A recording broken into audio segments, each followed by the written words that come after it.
Em instantes, daremos início a mais uma entrevista do canal de podcast O Marqueteiro.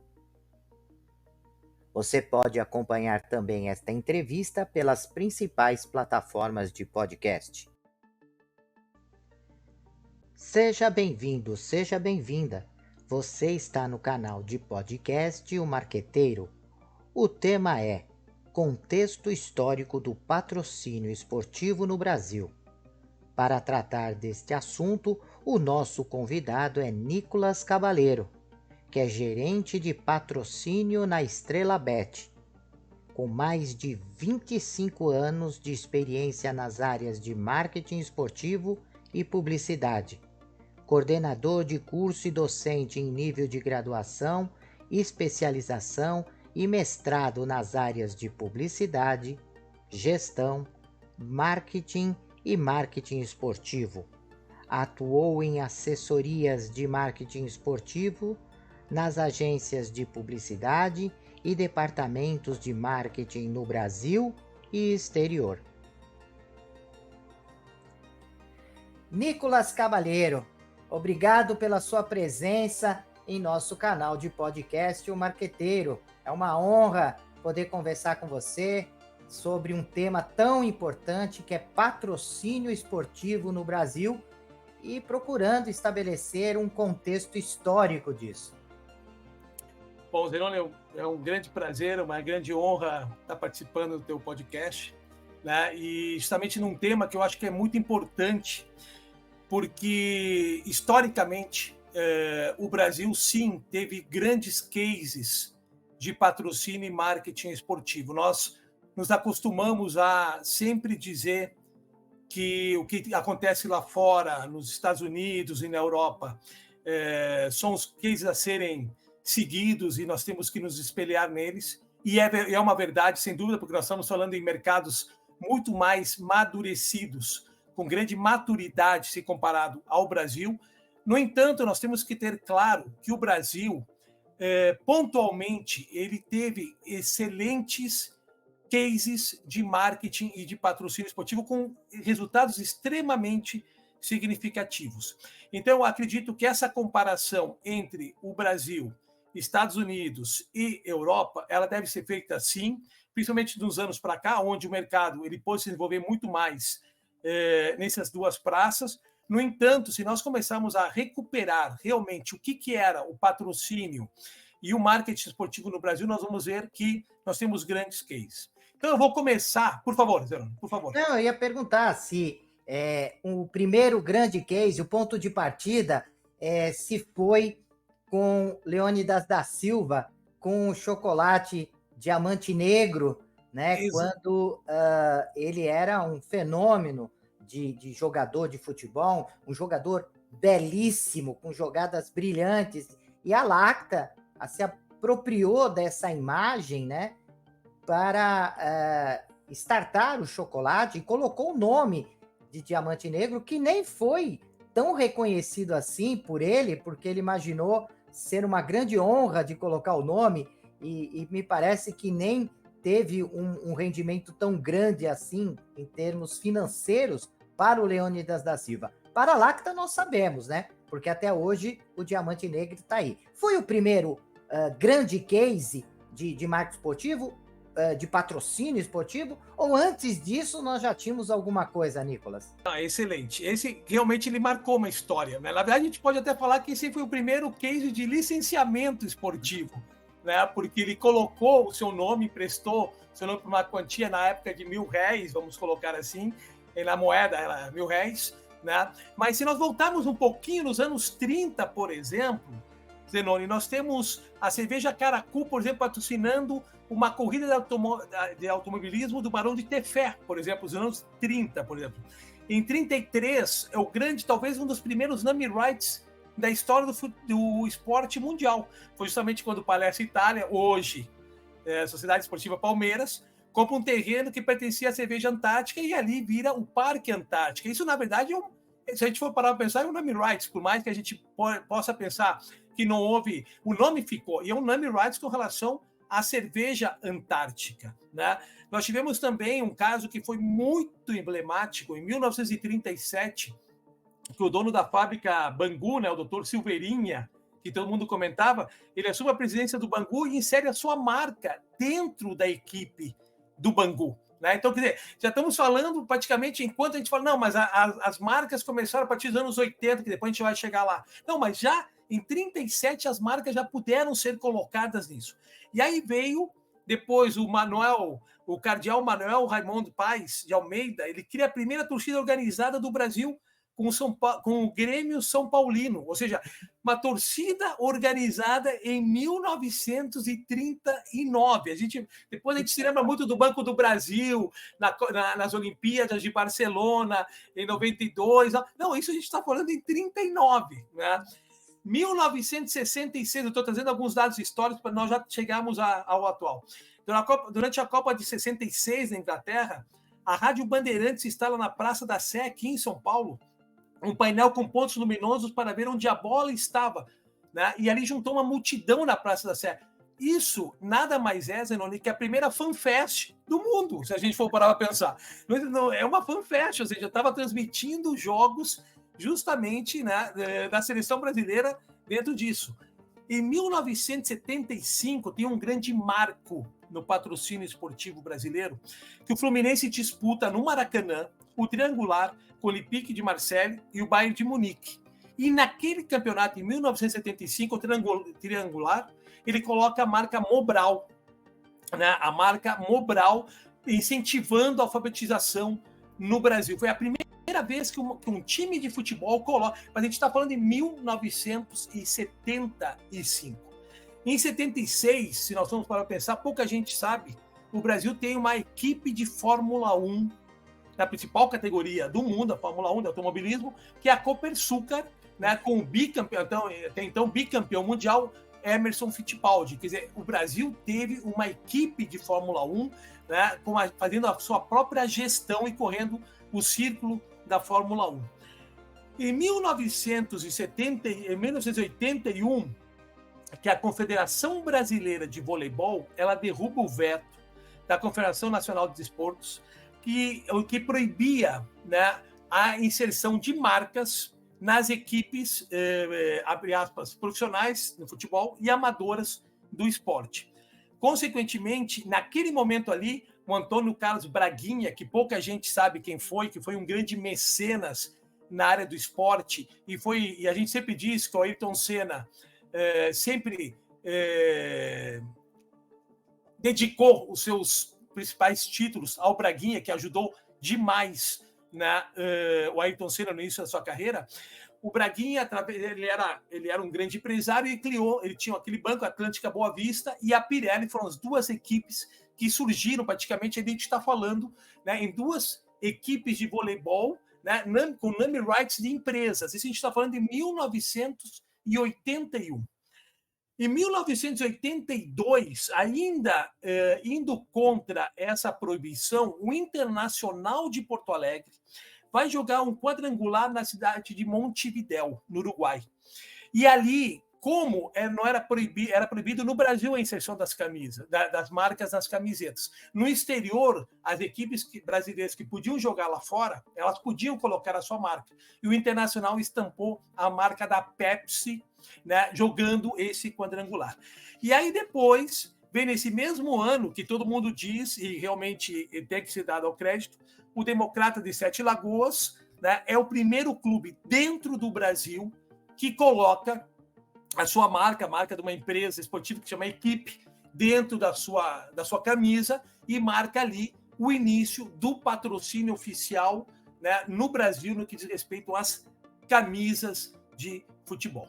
Isso, basicamente, Zeroni, é uma questão histórica. Né? Agora, se nós formos falar, isso prova que o Brasil sempre teve uma simbiose e o patrocínio esportivo sempre se valeu, né, de determinadas propriedades no mercado para poder ter o determinado retorno. Agora, se nós formos falar em termos de eficiência, o Brasil também teve excelentes cases de marketing, depois marketing esportivo, patrocínio esportivo, e de ambush marketing, que a gente vai poder detalhar daqui a pouquinho. Né? Se nós formos parar para pensar, em 1992, surge no Brasil, talvez entre os 10 maiores cases de marketing da história, né, ou do marketing esportivo no mundo, que foi justamente o caso Palmeiras-Parmalat. Tá? Eu posso falar isso com propriedade, porque quando eu fiz meu mestrado, eu pesquisei justamente investimento, isso lá em 94, 95, 96, eu pesquisei justamente investimento da Parmalat, na época no Juventude, no Palmeiras. Eu tive uma grande receptividade do José Carlos Brunoro, que era, na época, o diretor de esportes da Parmalat. Ali eu pude realmente entender qual era o case da Parmalat, né? E a Parmalat é considerada, está na biblioteca da FIFA, estava até então, agora com certeza outros cases devem ter complementado essa seleção, entre os 8 maiores cases da história do marketing esportivo mundial. Porque a Parmalat, ela simplesmente andou em 4 anos o que a Nestlé demorou 40 anos para andar. A Parmalat entendeu a situação do esporte no Brasil, abre aspas, o amadorismo que existia no que diz respeito à gestão dos clubes, principalmente naquela época, né, e implantou um modelo completamente inovador, que era justamente de cogestão, onde eu dou o dinheiro e administro esse dinheiro em conjunto, que nada mais é depois que um trabalho que hoje, nos modelos atuais, a gente chama de parceria, principalmente parceria em negócios, parceria em prol dos objetivos específicos. Então, em 92, nós tivemos esses grandes cases de marketing que começaram também nas Olimpíadas de Barcelona, com o Banco do Brasil, através do regimento de marca, né, montando a sua torcida Banco do Brasil, onde, na época, os critérios de controle de ambush marketing, de entrada de marcas nas Olimpíadas não era tão acirrado, não existia aquela fiscalização tão rígida como é hoje, né? E o Banco do Brasil conseguiu ser a segunda marca mais lembrada das Olimpíadas de Barcelona, só atrás dos anéis olímpicos. Passando um pouquinho mais a história, nos anos 99/2000, nós temos a entrada das principais agências e investidores do esporte mundial. Nós estamos falando da ISL, no Flamengo e no Grêmio. Nós estamos falando da Hicks, Mills e Taser First, no caso, no Corinthians, e Octagon e assim por diante, e várias outras agências e grupos de investidores, né, grupos financeiros e assim por diante, previdência também, para trazer, digamos, para ter retorno em termos de esporte. Quando a gente fala hoje de SAF e assim por diante, isso aconteceu em 2000, em 99 e 2000, num outro modelo, numa outra realidade. Era um controle dos departamentos, principalmente os departamentos de marketing das entidades esportivas. E eu, novamente, eu sempre brinco que eu fui uma testemunha ocular da história. Em 99, eu morava na Suíça, eu trabalhava na Win Group, na agência oficial de marketing esportivo na Ferrari, e nós viemos para o Brasil, né, para tentar fechar com alguns clubes de futebol. Depois eu posso contar essa experiência daqui a pouquinho também. Mas nós tivemos, com certeza, em 99/2000, a entrada desses grandes grupos de investimentos no Brasil, que também marcou uma época, né? E depois nós tivemos outros a partir de 2015, a entrada da Crefisa no Palmeiras e assim por diante, onde as empresas começaram cada vez mais a vislumbrar o esporte como estratégia promocional de vendas, de relacionamento e de brand awareness, e o que todas as derivações que se tem dentro, né, das propriedades esportivas.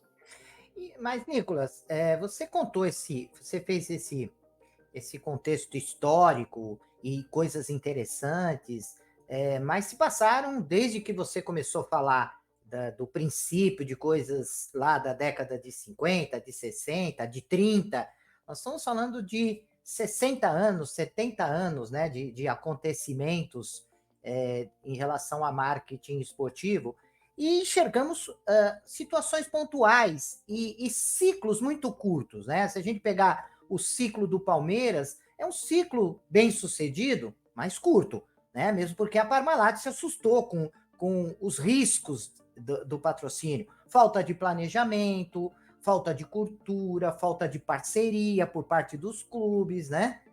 Interesses diversos, né? Escândalos envolvendo, né? Então a gente vê que esses cases de sucesso, Parmalat, Banco do Brasil com vôlei, Açúcar União com vôlei feminino, né? Fórmula 1, algo mais regional, né, como determinados hospitais que patrocinam a Fórmula 1, né, Hospital São Luís, patrocinando em determinado momento, mas nós sempre enxergamos, Nicolas, períodos curtos, pontuais, sucesso, mas que falta continuidade. E que, principalmente, ao meu modo de ver, não sei se é a sua opinião, falta também a ativação desses patrocínios, porque patrocinar tudo bem, você tem um espaço, quanto custa esse espaço? Custa tanto, esse espaço pode ser no boné de um jogador, pode ser num estádio, pode ser numa camisa, pode ser numa bola, pode ser num campeonato, pode ser num banco de reserva, pode ser num monte de coisa. Existe um espaço e tem um preço. Isso ótimo, isso fantástico. Mas você tem que ativá-lo, ou seja, a empresa também tem que ter uma estrutura para incorporar esse patrocínio com as demais ferramentas de comunicação da empresa, né? Nós sabemos, é um mix de comunicação, comunicação integrada de marketing, para que os resultados possam chegar. E quando você traz esses resultados, e eu conversei já com vários profissionais da área de marketing que desenvolveram cases de sucesso no esporte, e você pergunta, mas você tem certeza que foi o patrocínio o ponto central dos resultados que você teve? E eles me dizem, Zenoni, é impossível saber, porque a empresa está fazendo um monte de coisas simultaneamente. Então, não dá para destacar o quanto aquela atividade, aquela camisa, aquele patrocínio da camisa, só ele trouxe um resultado, né? Então, eu dei essa visão mais crítica para que você coloque a sua visão do que está faltando em termos de patrocínio. Se falta planejamento, se falta parceria, se falta cultura, né? E outra coisa que eu gostaria que você falasse um pouco é que os cases, normalmente, eles tratam em relação ao futebol, que é, na verdade, uma paixão nacional e é o maior mercado, sem dúvida alguma.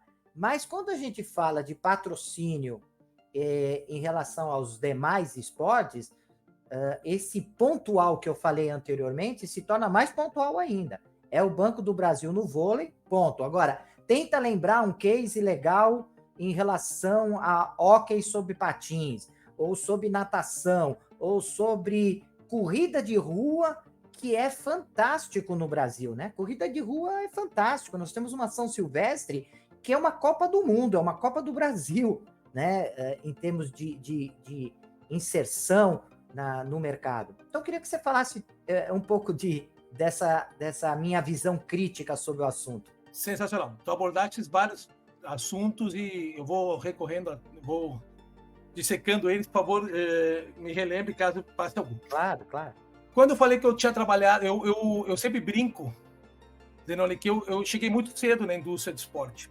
Eu fui fazer mestrado em 94, em Santa Maria, no Rio Grande do Sul, quando abri uma área de marketing esportivo, estava me formando em publicidade, eu queria fazer isso, não existia no Brasil.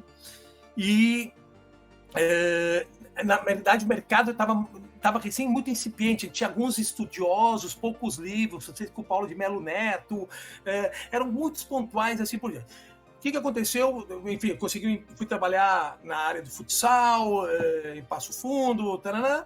Depois eu fui para a Suíça. Quando eu cheguei na Suíça em 99, eu sempre conto essa história porque é muito engraçado, eu falei que eu ia trabalhar numa agência de marketing esportivo, que era a terceira maior do mundo, e eu consegui trabalhar nessa agência. Essa agência, ela tinha um projeto para lançar um panetone com logotipo e logomarca dos times de futebol no Brasil. E também, naquele dia, também começava a mesma operação. Na Espanha, começava a mesma operação. Na Itália já tinha acontecido.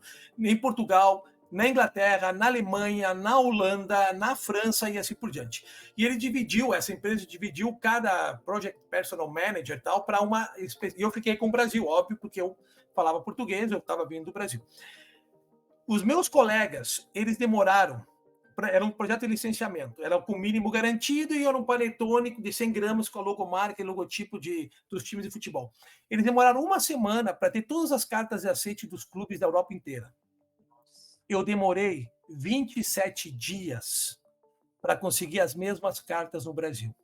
A gente teve que pegar um avião e vir para São Paulo para reunir os clubes aqui, e tinham 2 clubes que estavam na semifinal da Libertadores, né, naquele ano, e um deles falou que não ia ir na reunião, porque naquele dia ali não, eles iam jogar à noite e não podiam se encontrar. Eu falei, não, mas só um pouquinho, isso aqui não é futebol, isso aqui é marketing, a gente está negociando. E eu falava para o meu colega, para o meu par italiano, explicar para ele, ele falou, mas a gente atravessou o oceano para fechar. Ele, não. Então, assim, historicamente, né, principalmente pela tradição clubística, por tudo isso, realmente as empresas, primeiro, o grande temor sempre fez parte do investimento no esporte. Principalmente a tangibilidade, ou seja, saber realmente se aquele investimento ele deu resultado ou não, também até pouco tempo atrás era muito difícil medir. Hoje nós já temos mecanismos, principalmente hoje, nós sabemos que jamais uma publicidade, tu trabalhas com publicidade também, com comunicação mercadológica, a gente sabe que antes a gente dizia assim, nas nossas aulas, a função da publicidade é trazer o consumidor até o ponto de venda. Se vai vender ou não, vai depender dos outros 3 P's de marketing e tal, e aí dentro disso todos os desdobramentos também. E do último P também, se tiver promoção de vendas, merchandising, o ponto de venda e assim por diante. A função do marketing esportivo, do patrocínio esportivo, antes era o que? Era brand awareness, ou seja, reconhecimento de marca. No entanto, hoje com as novas tecnologias entrando, hoje nós conseguimos um pequeno, abre aspas, recorte, que nós podemos associar um determinado movimento, conversão de vendas, através de determinadas KPIs, vamos colocar determinados monitoramentos sobre resultados. Se nós estamos vendo um jogo, um determinado evento, e colocamos um QR Code, por exemplo, onde o espectador pode ir ali, né, e fazer aquela compra naquele determinado evento, ou em loco, naquele determinado evento, pode ser vendido determinado produto, ou pegar cupons e assim por diante, isso pode reverter a venda? Sim, mas ainda é muito incipiente essa garantia de vendas. Eu sempre coloco o seguinte, brand awareness, mídia espontânea é extremamente importante. Senão as empresas não gastariam milhares de milhões de dólares para investir em publicidade, assim, em mídia convencional, para ter a sua marca. Uma coisa não exclui a outra. O problema é que o mercado diz, olha, exposição não é mais importante, importante agora é gerar negócio. Não, exposição continua sendo muito importante. E é um ponto de partida. É um começo, é um aceno para o início da parceria. A partir do brand awareness, da inserção da marca, extremamente e sendo respeitada, obviamente nós temos que, aí todas as pesquisas mostram que no mínimo para R$1 de investimento nós temos que ter R$1 de ativação. Isso é o mínimo que se aplica dentro do mercado. Dentro da ativação também nós temos, e hoje com o digital, por exemplo, nós temos inúmeras estratégias de ativação que nós podemos realmente engajar, novamente, com todos os sistemas que estão vindo à tona agora, podemos realmente trazer o consumidor para o nosso universo e transformar isso em experiências tanto online como offline, né? A ativação ela é fundamental. O que acontece e por que aí, retomando a tua colocação, por que os patrocínios no Brasil eles são curtos? E eu sempre, nas minhas aulas, eu sempre mostrava e perguntava quais são os patrocínios no Brasil que tem mais do que 10 ou 15 anos de existência. E aí todo mundo começava, Banco do Brasil, com voleibol, Caixa Econômica com atletismo, Correios com a natação e com futsal, e Eletrobras com basquete. Aí meu próximo slide era o quê? E aí, o que eles têm de comum? Todos são estatais. Então, se a gente for parar para pensar, os investimentos em patrocínio esportivo no Brasil, com longevidade, são estatais, são do governo, bancados, abre aspas, pelo governo. Por quê? Os valores praticados pelo governo não são geralmente praticados, né, no mercado, são super faturados em termos de supervalorizados em termos de investimento. Dificilmente uma empresa da iniciativa privada pagaria aquilo que o governo paga através dos estatais para determinadas entidades esportivas. Ao mesmo tempo também, nós sempre, o pessoal da indústria esportiva diz, não, porque o importante no esporte é um trabalho a longo prazo, porque não é a curto prazo. Eu concordo novamente. No entanto, existem empresas que não possuem verbas significativas para um trabalho de longo prazo. Eu sou a favor também do patrocínio pontual. Eu não acho que o patrocínio pontual esteja aí para viciar o mercado. Às vezes uma empresa ela pode fazer um patrocínio pontual e fazer aquele test drive e de repente continuar, sair de patrocinador máximo e ir para copatrocínio, patrocinador apoiador e assim por diante. Todas as entradas elas são fundamentais para as entidades esportivas que têm que pagar no final do mês suas pendências financeiras. Então, eu acredito, é óbvio que um trabalho a longo prazo, como a gente fala na área da publicidade, o garoto Bombril, o Carlinhos Moreno, fica 30 anos como o garoto de propaganda Bombril, é óbvio que o relacionamento vai ser muito maior. Então, os relacionamentos de longo prazo no esporte, eles são fundamentais. A gente sempre diz que, no mínimo, isso eu aprendi muito isso na Europa, quando eu trabalhei lá, no mínimo 2 anos de contrato. Porque no primeiro é o início do trabalho, são os ajustes para realmente poder vingar no segundo ano. E a partir daí cabe o quê, Zenoni? Cabe as entidades esportivas estarem prontas para entregarem realmente aquilo que elas prometeram. O que realmente é o problema, na minha opinião, do patrocínio esportivo no Brasil? E tu falaste perfeitamente. Isso aqui são casos pontuais, e quando eu quis pontuar eles, para dizer o seguinte: o Brasil teve. Eles podiam ter servido de espelho para continuidade e intensificação de determinados outros cases. Mas qual é o grande problema, na minha opinião, no Brasil, em termos de patrocínio? As entidades esportivas, isso é recorrente, as entidades esportivas, elas têm uma grande dificuldade em entregar aquilo que elas prometeram, né? Por mais que a gente coloque hoje, né, que melhorou muito, inclusive com vários profissionais, cada vez mais nós temos cursos de pós-graduação e assim por diante, nós temos, através do digital, nós temos acesso a muitas informações, inúmeros profissionais, departamentos de marketing estão sendo criados, no entanto, ainda é muito incipiente. Os departamentos de marketing nos clubes de futebol, a gente está falando de 3 ou 4 ou 5 pessoas e não dão demanda, é impossível atender a demanda de todos os patrocinadores e todos os parceiros, fazer todas as ações que devem ser feitas para essa entrega. Os departamentos, eles devem alcançar uma importância dentro das entidades esportivas de entrega extremamente significativas. E esse é o grande problema que ainda acontece no Brasil. As entidades esportivas, elas não entregam aquilo que é prometido, principalmente no dia da assinatura. E aí, no final do ano, no próximo ano, realmente se vê aquela questão da quantificação, né, da promessa realizada, né, com a convergência, realmente se tem esse problema. E o que eu estava imaginando aqui é que normalmente a gente, e realmente você tem toda a razão, temos casos de muito sucesso para todas as atividades de marca, né, de marketing, né? Podemos falar de marca, né? Além da Lacta, nós temos o Café Pelé. Aliás, o Pelé, além do trabalho brilhante como jogador de futebol, ele colocou o nome dele, né, associado a diversas empresas, né? Não só o Café Pelé, mas as pilhas Rayovac, né, com essa ligação com a amarelinha. Então, assim, cases de sucesso nós temos. Você tem, nesse contexto histórico, algum case de um grande fracasso, né, de algo que foi uma bola jogada fora, né, por parte da empresa patrocinadora, e por que deu errado? Você tem alguma coisa nesse sentido? O Brasil, historicamente, ele tem problemas realmente de investimento por parte de empresas, né, que não atingiram o seu resultado e eles encerraram o investimento o mais rápido possível, principalmente no que diz respeito a atletas, né, que não deram certo. A gente tem cases muito famosos, né, Zenoni, que, vamos colocar assim, não tiveram a percepção de colocar o atleta como um testemunial. Por exemplo, a gente vai colocar, então, um grande case de fracasso da história, que foi os cigarros Vila Rica, né, pegando justamente o Gerson, o canhotinho de ouro, e expondo ele, né, dizendo: o brasileiro adora levar vantagem em tudo, certo? Né? Fume Vila Rica e leve vantagem em tudo.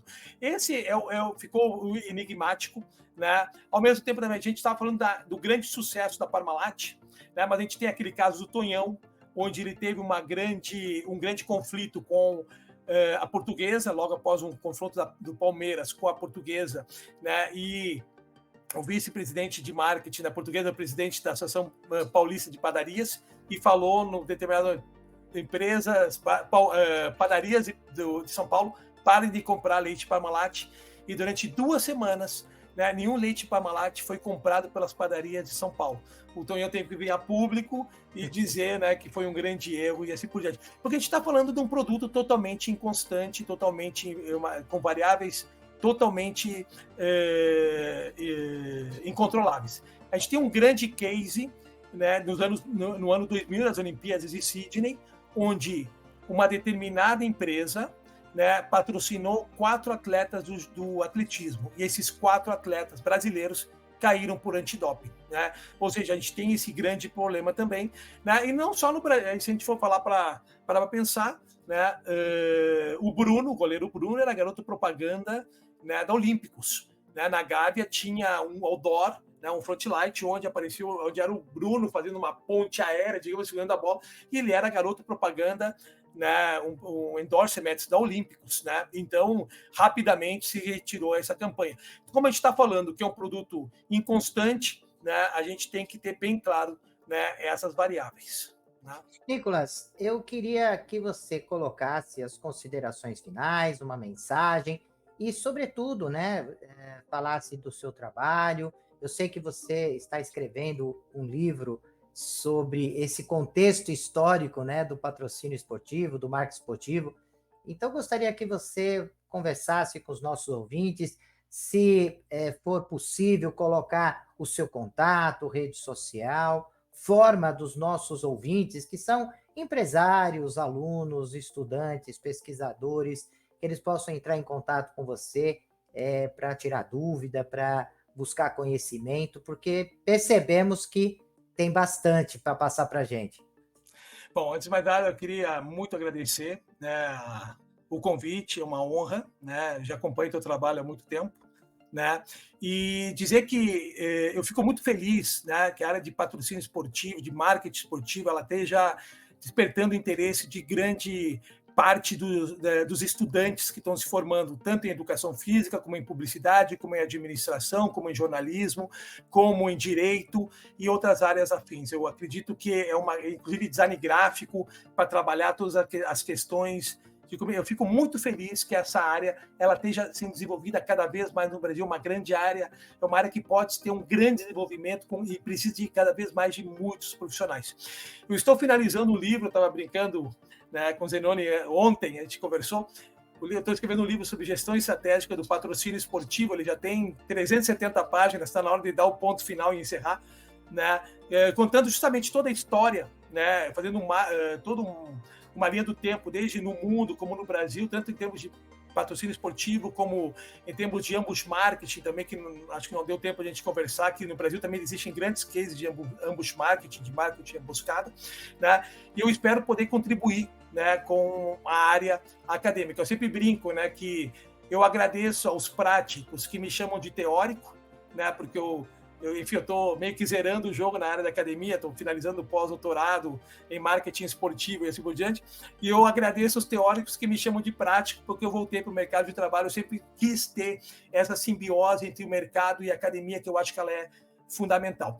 Eu queria passar meu contato, então, no LinkedIn é Nicolas Cabalheiro, Cabalheiro, C-A-B-A-2-L-E-R-O, Nicolas Cabalheiro, podem me procurar por lá.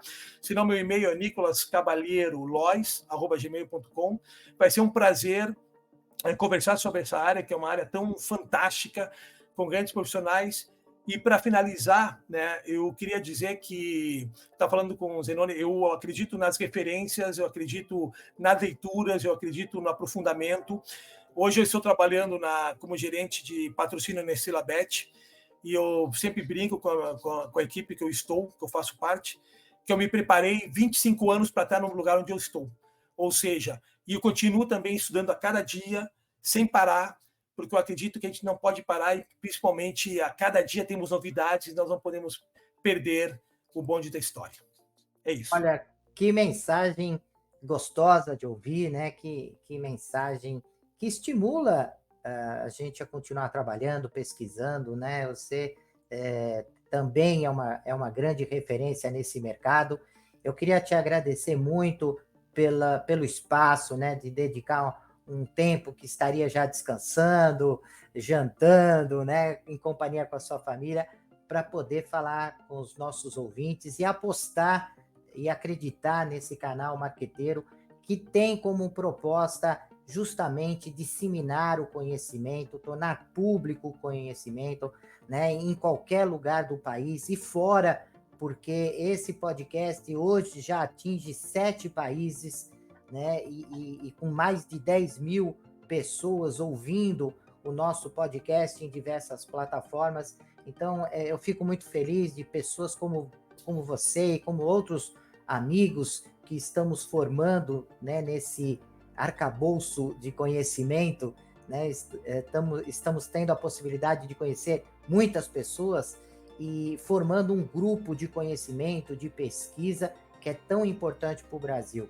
Então, quero te agradecer muito pelo fato e já deixar um convite para que a gente possa voltar e continuar a conversa, porque eu tenho certeza que tem muito mais assunto e podemos, inclusive, quando esse livro tiver, né, publicado, que eu quero ser o primeiro a adquirir, que você possa voltar e falar sobre ele. Né? Sensacional, será uma honra. Explorar um pouco mais sobre esse livro. Então, quero te agradecer mais uma vez. E, prezados ouvintes, até o nosso próximo podcast. Até lá. Até lá. Um abraço enorme.